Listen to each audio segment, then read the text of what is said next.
waan akkasii faa yoo dhagamu waan daangaa nutis daangaa Sumaalee jirra wani nu zamana san beeynu maali lafa Oromoodha Somaalee guddoo gadhaantu malee Somaalee biraata lafa qabdu tana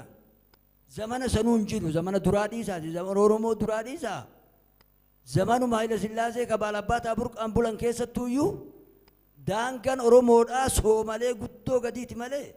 taas keessatti dhalattee amma nutti wannoo taatee nu loltu tanaa miti isiinuu gaafa san maqaa Oromootiin Oromoo jalatti bula Ogaadin jedhaniini Ogaadin jedhanii Ogaadinummaan bulti malee Oromoo jalatti bulti zamana sanuuyyuu daangaan beekamu daangaan Oromoodha Somaalee gadhaantu san eegana ammoo Oromoon daangaa ufii zamana duraatu wannummaan Itoophiyaan daangaa ambaatiin eeggattuuyyuu Oromoo namni goota Oromooti namni Itoophiyaa marsee daarii dimbaarii isaa eeguyyuu innuu ka diinummaan nurra jiru sunuu isima itti oofee isimatu daangaa Oromoo Itoophiyaatuyyuu namni